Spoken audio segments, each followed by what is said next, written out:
এই যে স্যার, আপনার কেমন লাগছে জায়গাটা? জায়গাটা খুবই সুন্দর, ওপরে সুন্দর, ভেতরে খুবই অবস্থা খারাপ। হাত পা আছে কিনা জানি না, হাত পা আছে কিনা এখনো আমি জানি না। হাতে গ্লাভস, ঘরে- পায়ে জুতো সবই আছে, কিন্তু ভেতরে আদৌ আমার হাত আর পা আছে কিনা আমি বুঝতে পারছি না। ঠিক আছে, তাহা আচ্ছা, এসছিলাম বরফ দেখবো বলে, কিন্তু বরফ হওয়ার আগে নিজেই বরফ হয়ে এখানেই জমে পড়ে থাকবে। ভবিষ্যতে আমার এর থেকে বাবারে, এখন ভাবছিলাম এসে কত বড় বিপদ করে ফেলেছি।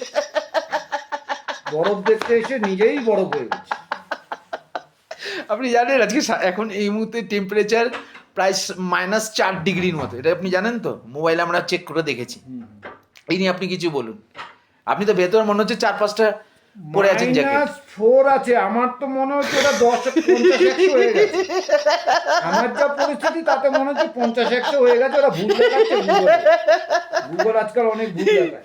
দরজা ফরজা সব বন্ধ করে বসে আছি, কি অস্বাভাবিক, মানে ভাবা যায় না। ঠিক আছে, এই শুধু লেপ গায়ে দিচ্ছে আর মানে খুলে নিচ্ছে। ঠিক আছে, দাঁড়াতেও ইচ্ছা হ্যাঁ। করছে না, না। খেতে ডাকছে, কিন্তু খাবো কি তার আগে তো সব জমে গেছে। দরকার নেই।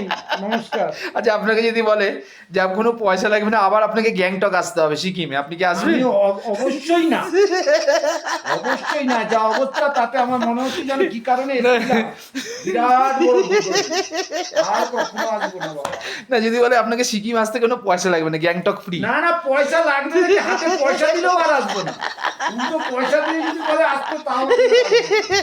আমার কলকাতা অনেক ভালো, কলকাতায় ঘুরবো বাবা। কলকাতা অনেক ভালো, আমার নিজস্ব কলকাতা।